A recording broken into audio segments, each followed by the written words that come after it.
Recognize that music? That's Bobby Caldwell.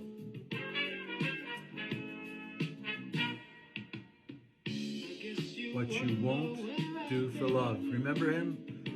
Bobby passed away, and this is the story of Bobby Caldwell. I'm going to shut the music so TikTok doesn't stop me from recording this.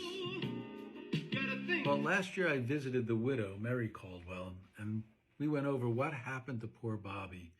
I had spoken to them several times, and I know the story.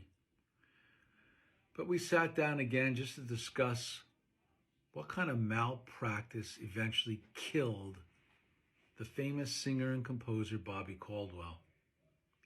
Now, this unfortunate story is probably occurring several times a day throughout the United States, and people are unaware of it.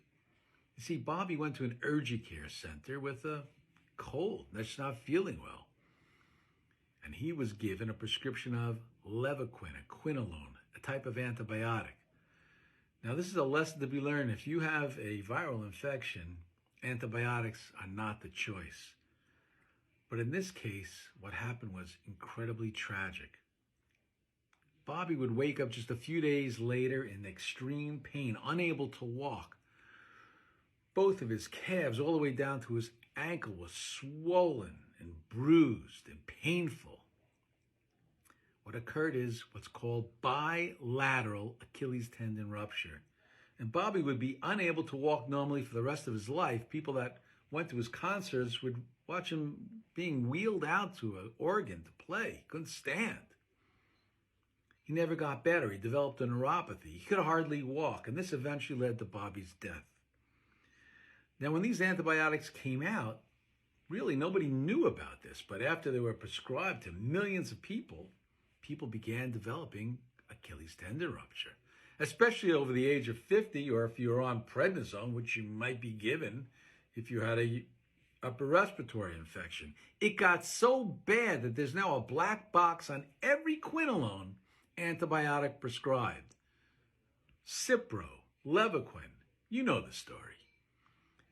It's so significant that any athlete is told not to take a quinolone because of risk of Achilles tendon rupture unless it's absolutely necessary. Now, it's too late for Bobby. Bobby passed away last year. Bobby was mostly bedridden, only because he went to an urgent care and got an antibiotic that he never needed.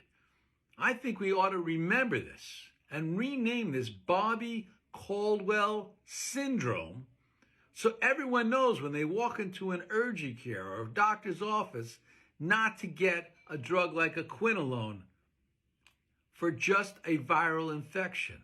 I dedicate this to Bobby and Mary, the sad ending of Bobby.